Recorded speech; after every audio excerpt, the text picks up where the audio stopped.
তো আমাদের এখন চলে এসেছে দীঘা থেকে জগন্নাথের প্রসাদ।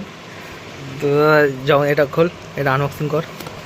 তো তোমাদের দেখাচ্ছি জগন্নাথের প্রসাদটা কেমন হয়েছে। খোল, মহাপ্রসাদ এসে গেছে। আবে এইভাবে খোলে, এইভাবে খোলে। তো এই যে এখন জগন্নাথের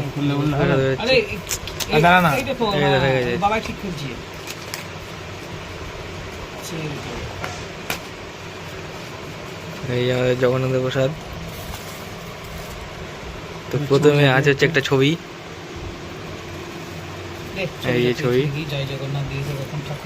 এই যে এটা কি আছে রে, এটা হচ্ছে প্রসাদ, এটা হচ্ছে বাতাসা, আর এটা কি গজা।